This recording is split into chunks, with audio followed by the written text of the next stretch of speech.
Why thousands of German women married their British captors after World War II. In the final chaotic days of World War II, as Allied forces pushed into a collapsing Germany, millions of lives were thrown into uncertainty. For the German people, and especially for German women, years of relentless propaganda had painted a terrifying picture of the advancing armies.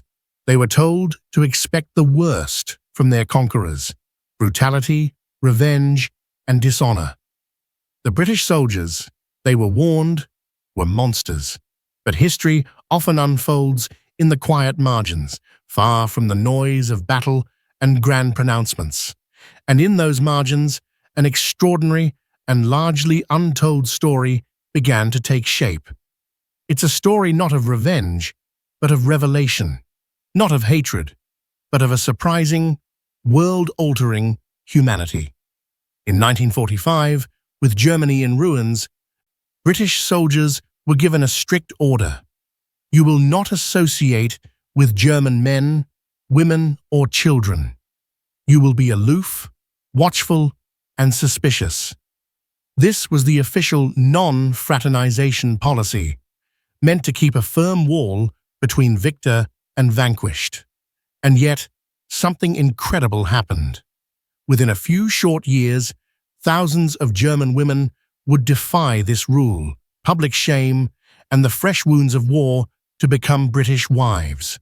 Over the post-war decade, between 14,000 and 20,000 German war brides emigrated to the United States, and an estimated 15,000 to 16,000 more made the journey to Britain. This is the untold story of how enemies became husbands, and how the surprising reality of their captors shattered years of Nazi propaganda. So how on earth did this happen? To really get it, you have to picture what Germany was like in 1945. It wasn't just a defeated nation. It was a civilization on its knees. Its cities were vast landscapes of rubble. Its economy had vanished, and its people were starving. The end of the war didn't bring instant relief, but a new kind of struggle just to survive. For women especially, the future was a terrifying blank space. Millions of German men were dead or in POW camps, leaving them to navigate this broken world alone, often responsible for children and elderly parents in a society where desperation was the only currency. On top of this physical devastation was a deep psychological trauma. For more than a decade, the Nazi regime had indoctrinated its people, building a worldview on perceived national superiority and pure hatred for the enemy. The British weren't just portrayed as military opponents, but as morally corrupt, plutocratic, and inferior people. This propaganda was everywhere, shaping the minds of an entire generation of young Germans who had never known another reality. And into this storm of fear and scarcity stepped the British Army. The official Allied policy was one of strict non-fraternization. Signs were posted right at the border. Fraternization is an offense. Soldiers caught getting friendly with German civilians could be hit with a hefty fine, a punishment meant to enforce a cold, professional distance. This policy came from a desire to make one thing crystal clear: Germany was a defeated enemy, not a liberated friend. The Allied High Command wanted to impress upon the German people the sheer totality of their defeat and prevent any blurring of the lines between occupier and occupied. The stage was set for a cold, bitter peace. The victors were to stay aloof. The vanquished were to be kept at arm's length, and the chasm between them was supposed to be unbridgeable. For the thousands of German women who were rounded up, not just civilians, but also auxiliaries who served in non-combat roles for the Wehrmacht, the moment of capture was one of absolute dread. Imagine a young woman, let's call her Greta, a stand-in for countless real experiences. Fed on a diet of horror stories about Allied cruelty, she expects the absolute worst. As British soldiers approach, her mind is probably racing with the horrific images from Nazi newsreels. But then, the unthinkable happens. Instead of a fist, she's offered a cup of real tea. Instead of a curse, she's spoken to with quiet courtesy. This was the shocking reality for many German female prisoners of war. Instead of the vengeance they were braced for, they met a disciplined and surprisingly humane system. Governed by the principles of the Geneva Convention, British policy required adequate food, clean housing, and medical care for all prisoners. This wasn't just about following the law. It was a deliberate moral choice. The British wanted to draw a sharp line between themselves and the monstrous regime they had just defeated.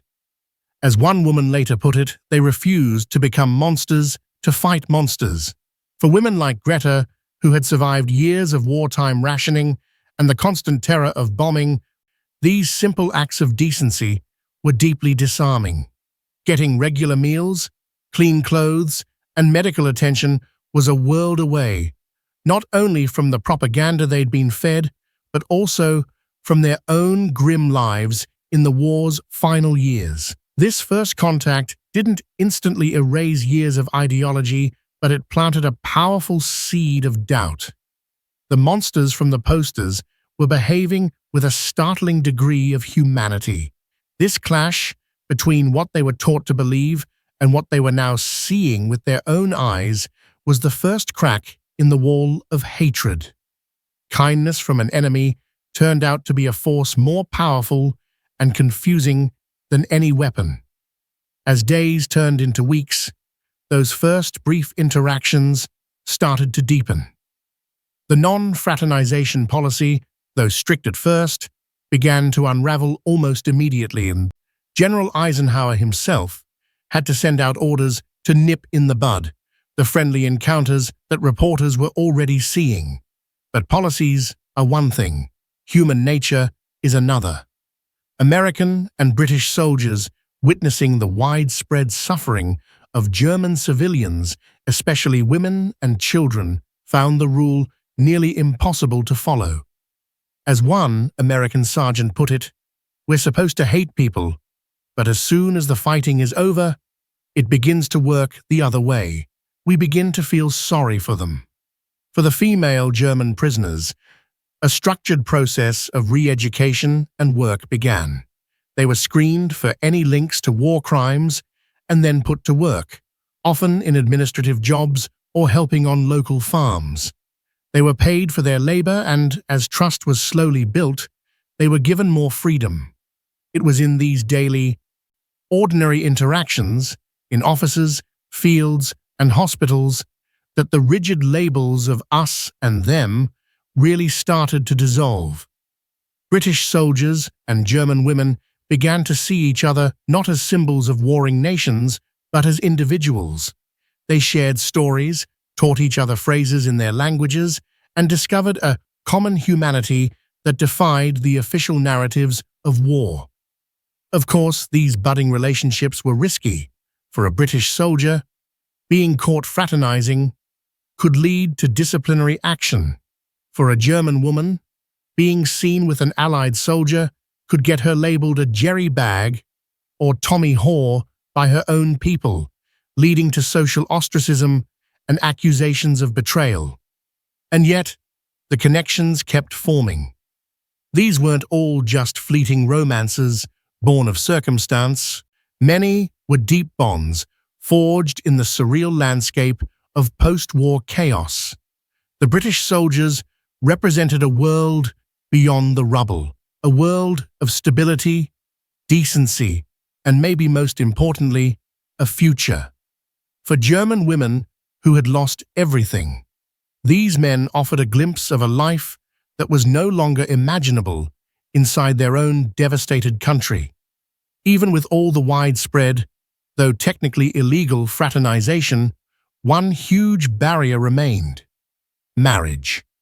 Both the British and American military command flat out forbade soldiers from marrying German nationals. Couples who had fallen in love were stuck in legal limbo. Some tried to marry in secret, illegal ceremonies, while most just lived with the uncertainty, hoping for a change that seemed impossible. RAF veteran Harry Leslie Smith, who fell in love with a German woman named Frida in 1945, remembered their predicament. By Christmas 1945, both my German girl Frida and I knew we wanted to spend the rest of our days together, but British law forbade marriage between us.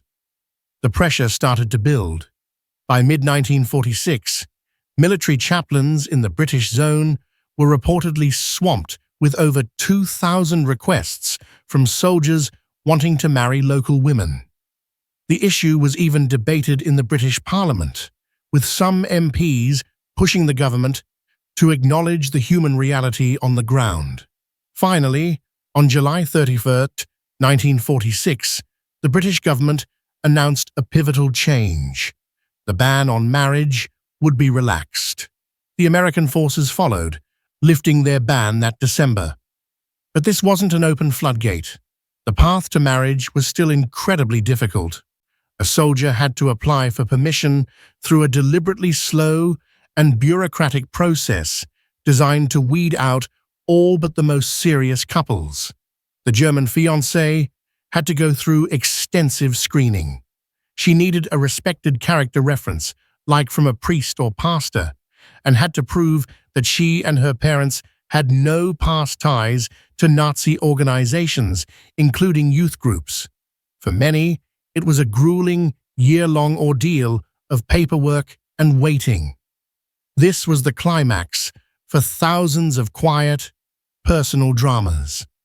For these couples, the lifting of the ban turned a forbidden dream into a real, tangible, and incredibly difficult choice. The German woman had to decide whether she was willing to leave her homeland, her family, and everything she had ever known to start a new life in the country that had just defeated her own. It was a choice to step away from a painful past and bet everything on a future with a man who just a short time before had been the enemy. The first officially permitted Anglo-German weddings in Germany began to take place in early 1947. One of the first was between British soldier Harry Furness and Erna Maria Karan on March 22, 1947. However, some women had already managed to get to Britain to marry demobilized soldiers. Anthony Blight and Leanne Schluter are thought to be among the very first, marrying in Britain on October 19, 1946, after she found passage on a cargo ship. These women, who came to be known as war brides, were starting a new and uncertain journey. Their reception in Britain was mixed. While many were welcomed with open arms by their new families, they also faced suspicion and prejudice. The scars of the Blitz were still fresh in many cities, and the idea of welcoming a German enemy into the family was hard for some to swallow. Some fiancés even advised their future wives to say they were Austrian or Dutch to avoid hostility. Still, thousands made the journey. Parliamentary records from 1951 show that since 1947, official permission to marry a German woman had been granted to 7,342 serving British soldiers. That figure doesn't even include all the demobilized soldiers who brought their wives over, putting the estimated total of Anglo-German marriages in the first 5 years after the war closer to 15,000 or 16,000. Their stories are tales of incredible resilience. They arrived in a foreign country, often speaking little English, and had to adapt to a new culture while navigating their own past and their new family's memories of the war. But they did adapt. They raised families, built homes, and slowly, quietly, became part of the fabric of British society. Their presence, and that of their children, represented a living, breathing form of reconciliation. How these German brides were ultimately accepted became a mirror of the slowly healing political relationship between two former enemies. These marriages were more than just personal unions, they were small but powerful acts of peace, proving that human connection could be stronger than national identity and the bitter legacies of war. The story of the German women who married their British captors is a powerful testament to the resilience of the human spirit. It started in the ruins of a brutal war, under a strict policy designed to keep enemies apart, but it ended with the creation of thousands of new families built on a foundation of unexpected kindness and individual connection. It reminds us that history isn't just made by armies and politicians, but by the personal choices of ordinary people who, even in the darkest of times, dare to see the humanity in each other. These relationships, born from the ashes of conflict, didn't just change the lives of those involved. They quietly helped mend a fractured continent, one family at a time. If you found this untold story of World War II fascinating, be sure to subscribe for more hidden histories that reveal the powerful human dramas behind the epic events. And let us know in the comments below, what other forgotten stories from this era deserve to be told? Thank you for watching.